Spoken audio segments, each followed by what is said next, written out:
All right, welcome everyone. Sorry for being late. We were having technical difficulties, but now we're here.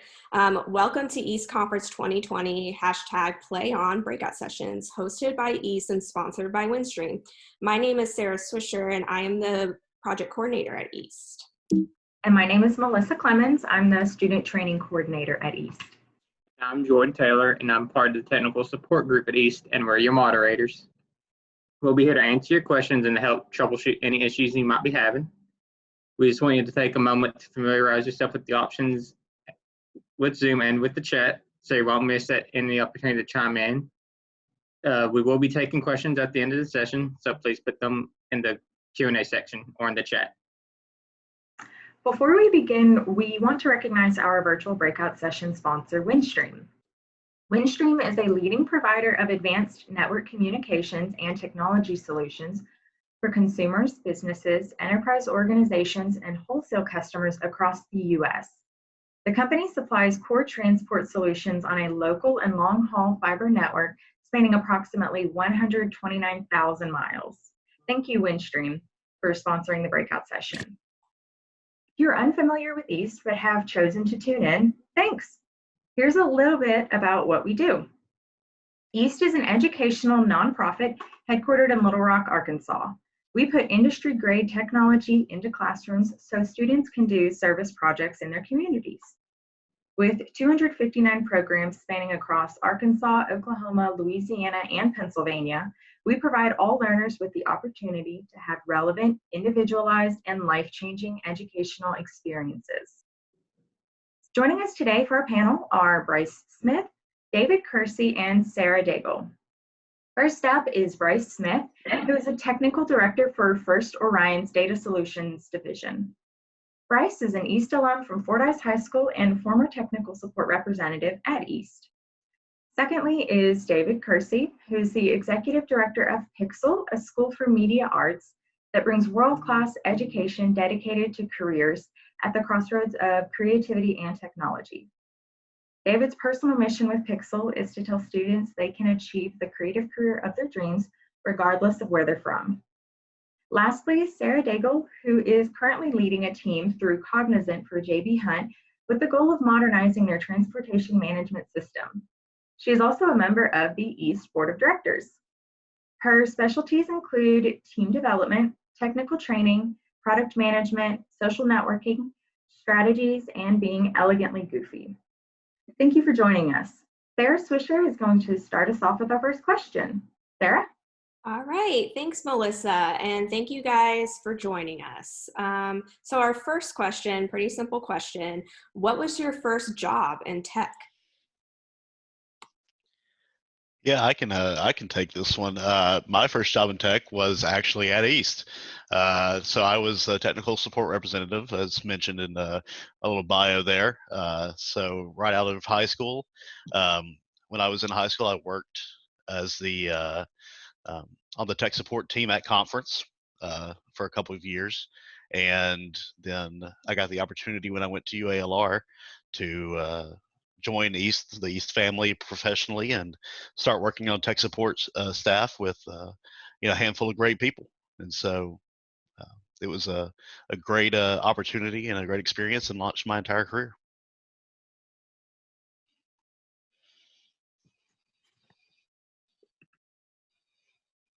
I'll jump in here.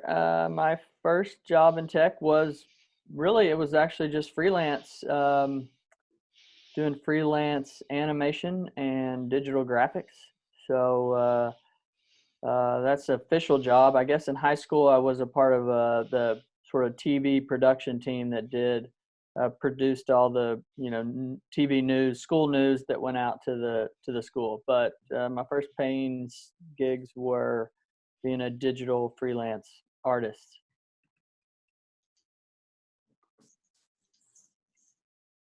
Hey there. I guess, it's fair to call it technology, though it wasn't with a computer. My dad runs a land surveying business in New Brunswick, Canada. And in order to do some research on, in preparation for his properties, I had to go to the geographic information office and go and use a microfiche and find on this old microfiche machine to find some maps and historical documents so that they could move into modernized with new GPS and computer systems. I'm not sure if I was paid or not, so slavery for your father, is still to be considered. They have that in Canada? Hey, that's funny. It's igloos, right? Igloos right on the map. Yes. Thanks, guys. So what non-tech related skill or class helped you with the most in getting a job in technology? I'll take that. I think communication, being able to talk and talk about your thoughts and ideas and your problems, and being able to ask questions, being able to, be okay with not knowing how to do something and how to ask for knowledge from other people around you in any scenario you are on. Hey, I don't know how to do this, but can you show me real quickly? You'll advance your own skills really quickly, and you'll solve the problem that you need to solve without having to go to administrator or up to your boss or anybody else to try to solve it. So communicating openly is, I would say, one of the top sort of non-tech skills. Yeah, I think I agree with that 100%. Especially when moving into the future types of roles you'll get into in tech and leadership and stuff like that. You're going to have to be able to take very technical concepts and be able to break them down to a wider audience, whether that's a client or your leadership or anything like that, to be able to take these different types of concepts and be able to communicate them effectively and efficiently. Most importantly, is a big deal and something that a lot of people in the tech community still don't have. So that's, yeah, 100% agree with that.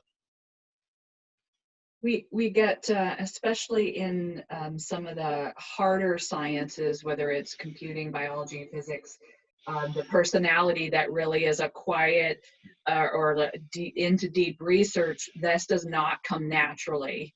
And so an opportunity where I feel like I was able to get excellent warm referrals to early jobs, and even most recently is when I did some volunteer work and they were able to either see my skill set and also see my level of engagement or interest.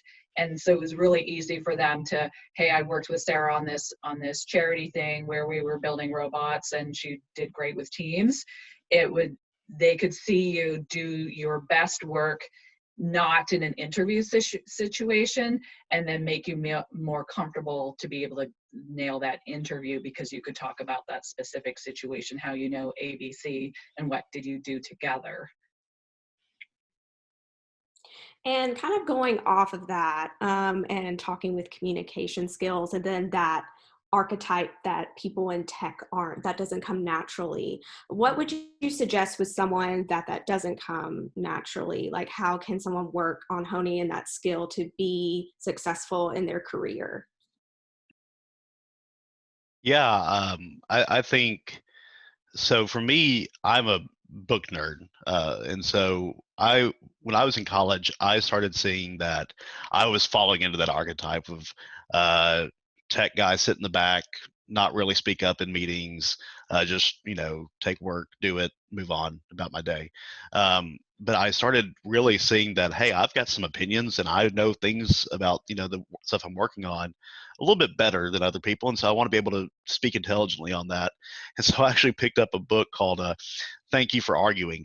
And it's a book I recommend to anybody that's trying to learn the art of rhetoric and discussions, because it helps you, at least if it's written in a novel type format, and it does a great job of helping you just express different situations and be able to go into a meeting and be confident, and just learning that concept of I'm a subject matter expert in what I'm doing, and so I not only can I come in here and speak up about what I'm doing, but I deserve to be able to do that as well. And that's a big thing that a lot of tech people don't necessarily get off the top. So I think that's a big deal. I'd say, yeah. On that note, I would say start now. Like Absolutely. start now, like as soon as you possibly can, because it's really time. The only way you're going to get through it is by doing it and getting more comfortable doing it. The longer you wait, the harder it's going to be, especially as you get more into a real, environment and you have to break that barrier there. You might as well try and break that around your peers, and get really, just get through it. It's not fun in the beginning, but after a while, you build confidence. You start to say something and people listen to you. And even if they don't, it doesn't necessarily matter. It's more about just getting through the early times of the hurdle of being able to talk about your ideas and thoughts.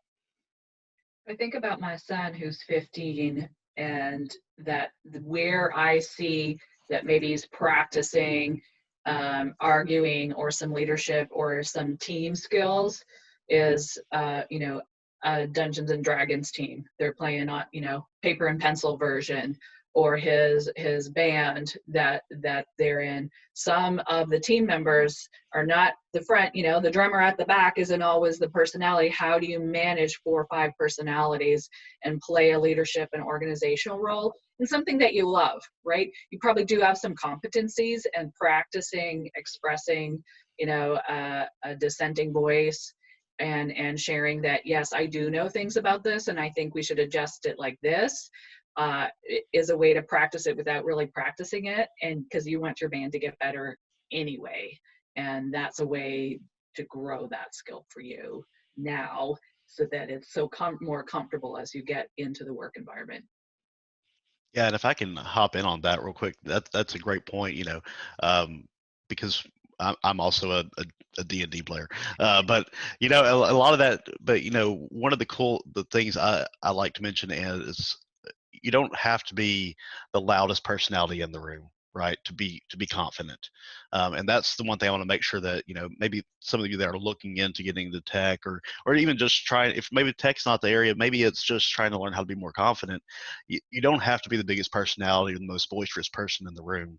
There's a lot to be said for what is considered stoic, strength, which is you may not have a lot to say, but by golly, when you do speak up, people listen, because you're known as someone who is very careful with how they choose their words and what battles to fight. So there's certainly different ways of doing things, but it's all focused around that communication aspect, and picking what strengths are part of your life. All right, thanks, guys. Next question. What are some things that you like and dislike about being in tech? I'll start off with that. I love it and it's great. I think it's the same answer for both. I love because it's always something new, always changing, always learning and growing with the technology. But I also hate it because you're always solving problems with the technology. So if you get into tech expecting it to just work all the time, then you're gonna have a sad experience. But really being a problem solver and finding outside of the box ways to solve your problems is awesome and fun and challenging, and also you want to pull your hair out sometimes. So it's a twofold for me on that. Yeah, I agree 100%. For me, like one of the things I love about it is the job. I like working at First Orion. We focus on helping consumers understand when someone calling them or trying to reach them on their phone is a scammer or something like that. And so to me, like working on those solutions and helping drive the data and everything for that is fascinating, and it's fun, and you're getting to help people, which is the big thing that we pride ourselves on. But I can tell you that the thing that I dislike the most is I can never leave. Like tech is always around. It's I spend my day at a computer, and when I leave work, or when I walk out of my home office at this point, it's there's 3 Alexa devices in my house. I've got the TV. I've got, a record player, all sorts of stuff. It never goes away. My phone's on me at all the times, and so it's hard to escape it. Is one of the things. And so, an avid outdoors person when it comes to. I usually have to take off time at the end of October, beginning of November, and just go away to a cabin in the woods and try to unplug as much as possible. But even then, you're not really unplugged. So that's the thing that's hardest for me.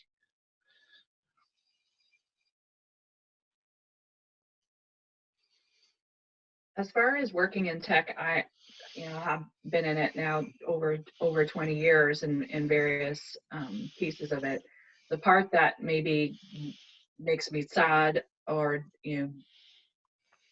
some gaps in the joy that comes from it, is knowing that there's a digital divide, they would call it, or a tech divide. We're seeing it a little bit now with us being at home, that the difference between those who have and have not got very clear. Now, luckily, in Arkansas, most of the schools have a set of school laptops, and we're able to close the gap on some Wi-Fi. But that experience right now in this particular crisis, that happens all the time across the globe, about those are going to fall behind because they don't have access. And so that's something that's on my mind. I participate a lot in the women in STEM or STEAM kinds of conversations, and how to get into specifically into computing. But it goes for anyone who maybe is one step outside of the city, or from a socioeconomic access situation, if they don't have broadband in their city and schools and enough devices. So that's something that's on my mind, and really does. It's a dislike, but it is a motivator to try and pay attention to that as I grow in my career and have some authority in impacting that. And bringing that to the table when we're making contributions, financial or from a time perspective, that we're serving those who don't often get served. I'd just like to add to the other part is that in what I do in making animated movies or things or whatever, and then even in the data or software space, the potential's unlimited. You can make literally anything. Like literally, if you can think of it, you can make it. And I think that is what's really amazing about technology.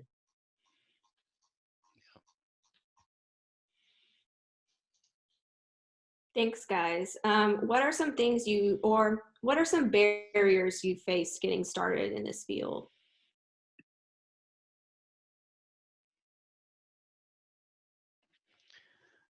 To me, and I mean, it still is every now and then. It's that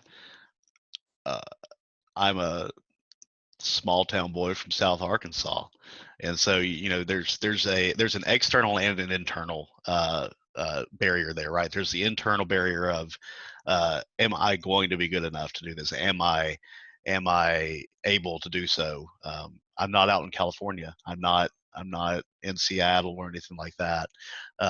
So there's that barrier. But let me tell you, that barrier's one of the hardest to overcome. But once you get over it, it is the most rewarding barrier to get past. And there's the external one of the fact I'm not in California or Seattle, right? A lot of our clients, our biggest client is in Seattle, right in the middle of Seattle proper. And when we work with them, there's certainly some conversations about, well, wait, can you say that again? What's your accent? What is that? And but when you're able to show, and like I said before, being confident and prove that you know what you're talking about, a lot of those barriers start to disappear from a business standpoint. And I'll just touch on that. Internally, I was fortunate enough to get to go there, to be there, to walk in the halls of the Walt Disney Studios and amongst all the artists there. And it's real funny. My mom came and visited me when I first worked out there, and I'm from South Arkansas too. Texarkana is where I grew up, and that's where my mom came from to visit me there. And after meeting the team and my friends and everybody there, she was like, "These are just normal people." And so it is that everybody that's out there is just normal people. And I think the barrier that they and we all overcame was the time it took to gain the knowledge, the time that I spent learning and getting the information, and the skills to do the things that I wanted to do, that I dreamed of doing. That's the barrier, and it's a simple barrier because it's just time. I like to run, and I go and run, and I don't run like these long distance marathon runners who run like 200 miles, but I've talked to them about it, and they say it's just time on feet, and I think that sort of resonates to what we do. It's just time in front of the technology. It's just time in front of the software. And the more you do it and the sooner you do it, the knowledge starts to gain, and you'll overcome those barriers.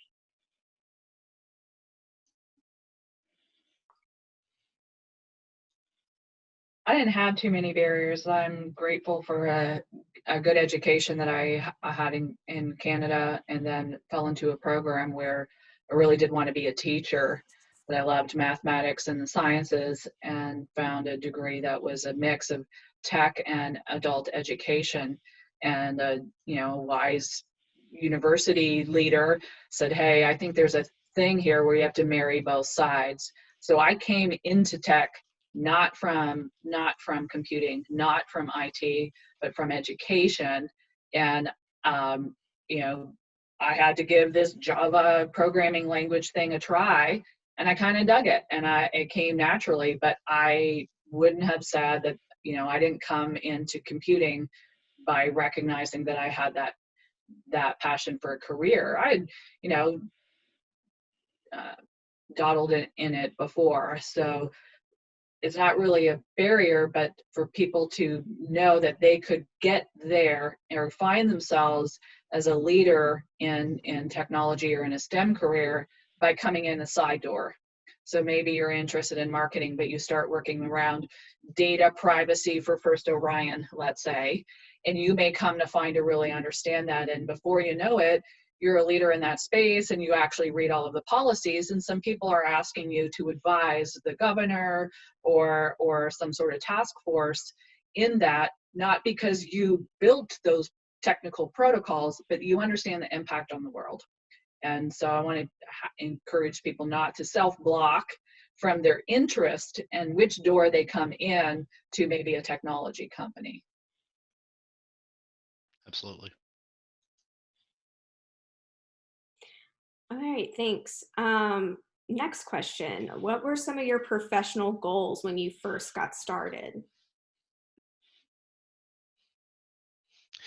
Well, when I first started, I think my biggest goal was to, uh, you know, make enough money to enjoy life and have fun, um, and enjoy the work I was doing and everything.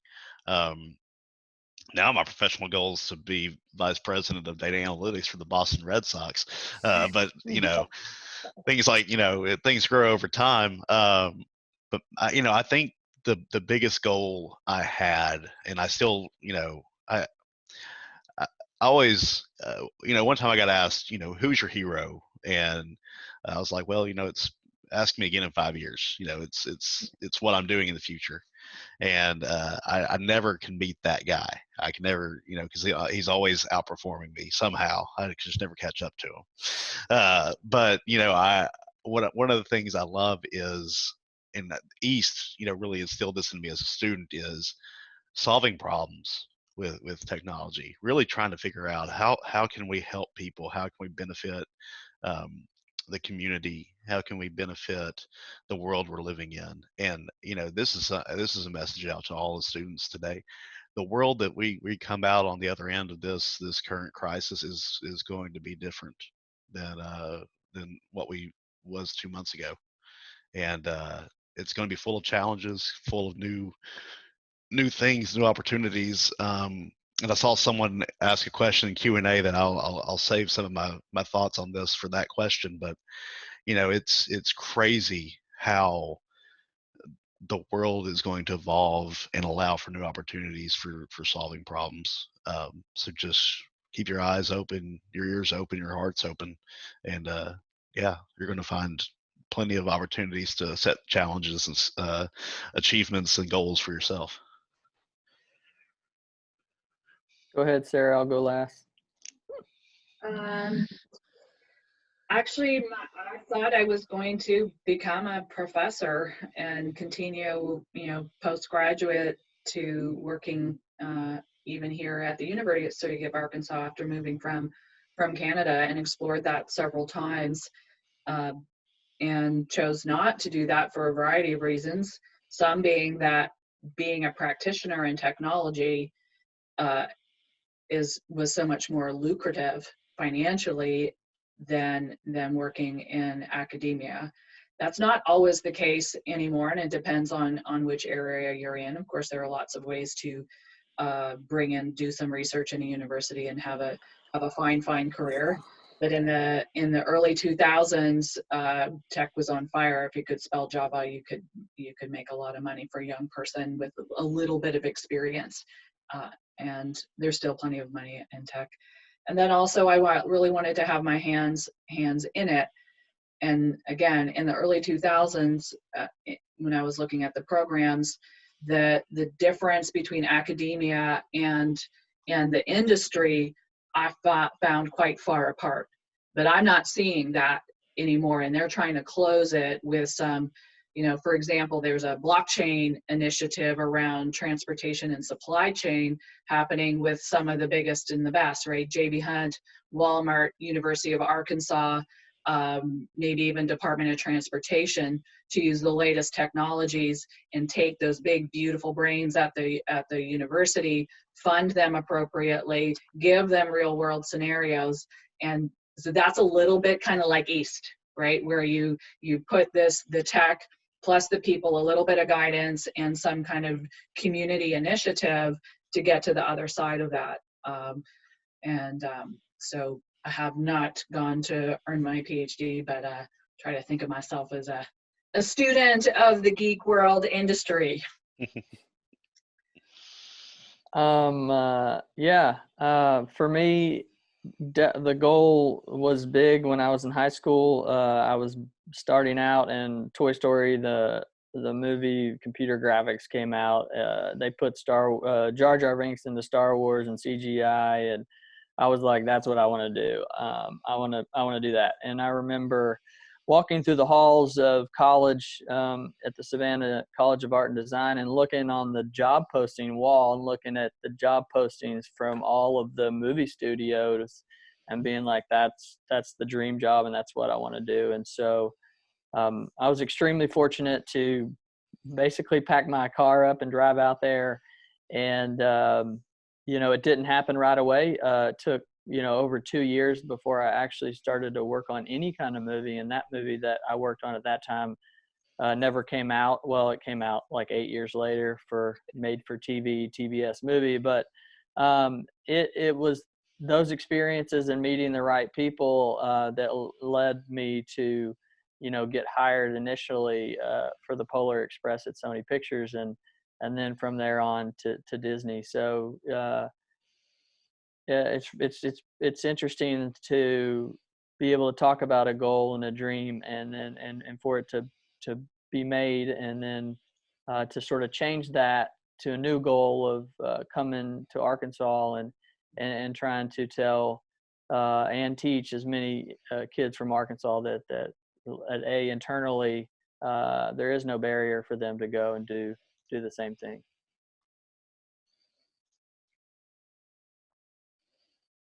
Thanks. And this is our last question before we open it up to the audience. So guys, if you have a question, drop it in the Q&A portion of the Zoom. But how do you believe East prepares students for future careers in tech? I mean, I think East gives them the opportunity to start to explore. Um, it gives them exposure early on to what even exists as a career in tech. Students that aren't getting exposed to that, they don't know. They don't even have the choice to decide if it's something they want to do. And through East, many students learn that these are career tracks and their career possibilities. And then on top of that, they start an early development of the skills that they need, setting them ahead of the game even before they get to college.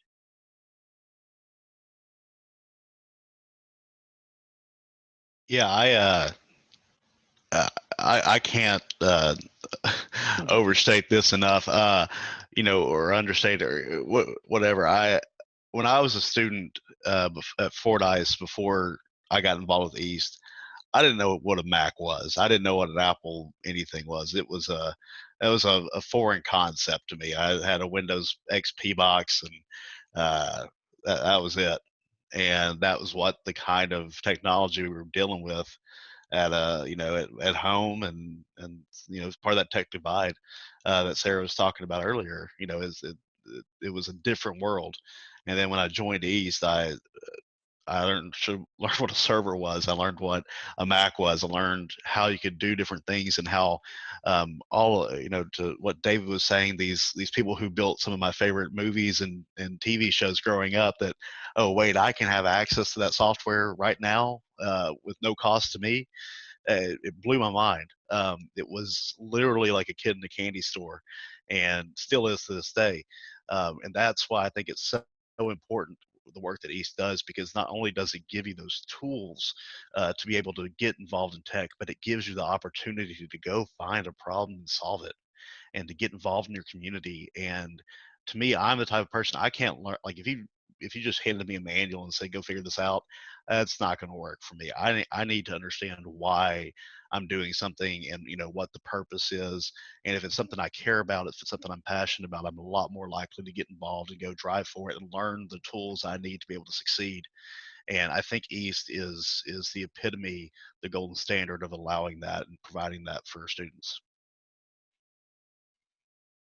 Yeah, I mean, you're also growing the careers of all of those teachers, right? You facilitate them through the summer, and you bring maybe the social sciences teacher who now is going to be in maybe a higher tech classroom, or put some teams together in a little bit different way, and have them bring that facilitation and leadership skills out, less than just as subject matter expert or whatever their expertise is.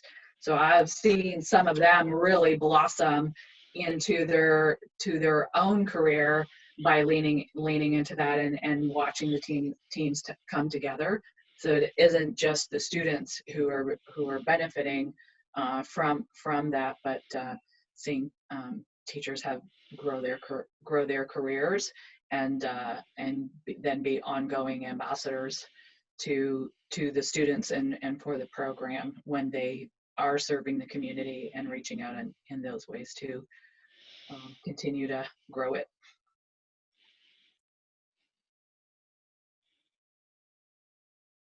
All right, I'm going to throw it over to you, Jordan, and you can ask the questions that our audience have asked to our panelists. All right, sounds good. So this is something I heard a little bit of elaboration on during this panel, but Samir would really like to know what got all you guys into tech in the first place.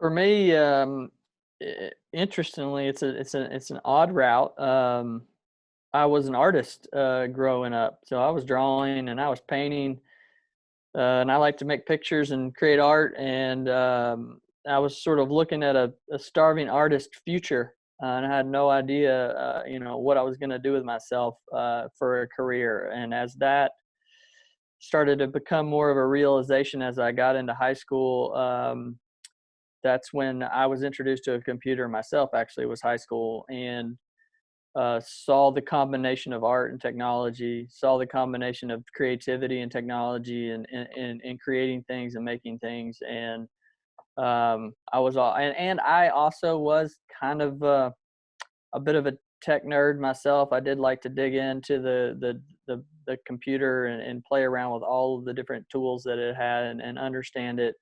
So it was a good combination for me as a creative, and that's really how I got into tech.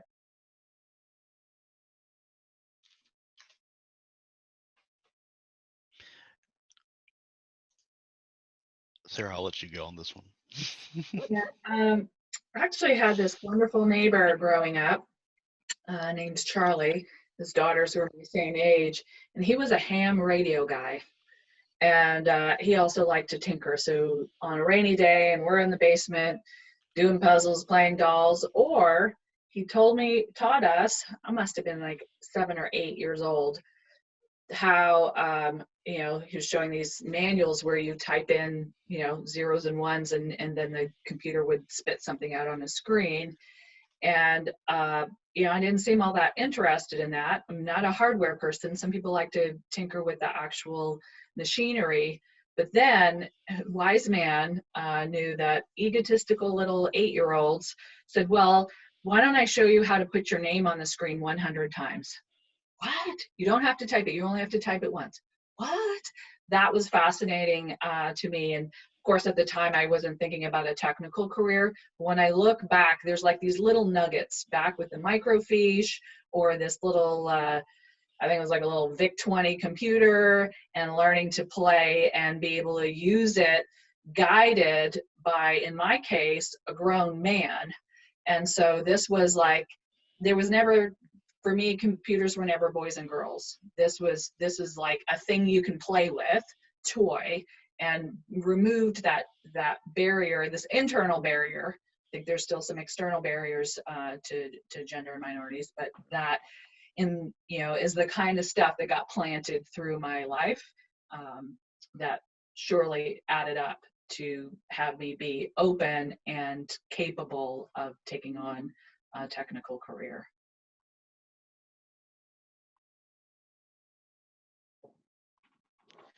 Yeah, for me, what got me into tech was tinkering, just taking stuff apart and putting it back together. That was a lot of it. And then in my small little hometown, I got known as the kid that could fix your computer if you had a problem. And so I went around people's houses and just helped them do that. Made a little extra money on the side, a lot of fun. It was good. And that's kind of what got me into it. That video games, a lot of video games. And so I just always kind of had this idea of that's kind of the route I was going to go. I every now and then I had this thought of, oh, maybe I'll be a doctor, maybe I'll be a lawyer, but it always came back to tech just because there was always something interesting that was going on. And we're still in the middle of that huge curve of exponential growth for tech. We don't know what things are going to look like in the future, and that's I know there's another Q&A question coming up from Megan that I can't wait to get to, because that's certainly part of it. So, yeah, you called it. We're actually going to Megan Perez's question right now, and her question is, what do you guys think some of the most in-demand tech jobs now and in the future will be, and what can students do to start learning those right now to be relevant? Yeah, if I can jump in here on this one, this is because as soon as I saw this question pop up, I went and Googled some things, because I read something the other day that just kind of really made me think, and that is that with everything going on right now with COVID-19, like I said before, we are in a crisis that when we get on the other side of this thing, we don't know what the world's going to be like completely. But we had a recession back in 2008, 2010. Let me just read off a few companies and tech platforms that started during this time that were not around, before. WhatsApp started in 2009. Changed some of how messaging worked over Wi-Fi instead of cell phone networks. Got bought by Facebook for $19 billion. Venmo, way to move, pay your friends directly with an app on your phone. Wasn't around before, but then PayPal turned around and bought it for $300 million. You know, Instagram started, got bought by Facebook for 1 billion. Uber changed the world and how we move from one place to another within a town. Places like Little Rock that didn't have a big taxi service, all of a sudden now you can get in the car and someone can, to take you where you need to go. Currently valued at $47 billion. Slack changed the way that we communicate. Stuff like this, like Zoom, all these Zoom, Microsoft Teams, all these different platforms were built off of the work that Slack started. Currently valued at $15.9 billion. Square payment processing platform started in 2009, valued at $23 billion. And then my personal favorite, Airbnb, the thing that changed my life when it comes to traveling outside the United States and abroad, currently valued at $38 billion. So I don't know what the world for tech is going to look like in the future, because, man, like, all these platforms were not around, 11 years ago, 12 years ago. These were all born out of a need to meet something and an offering that technology uh, could allow and bring to the table, and it took innovative young minds to be able to look at these and say, hey, we can use these tools that we already have to be able to monitor this and to figure this out and to build something new. And so what I'll tell you, the short answer will be things like automation, um, working in, solar power type, alternative energy things. Those things will be around for certain in the future. But the thing I'll challenge you on, Megan, is you go tell me, you go figure it out, you go build the next cool thing, you go build something awesome, and then come hire me, and I'll help you run it. So that's what I'll tell you. Yeah. Look at that. Flip the classroom you did right there. That's right.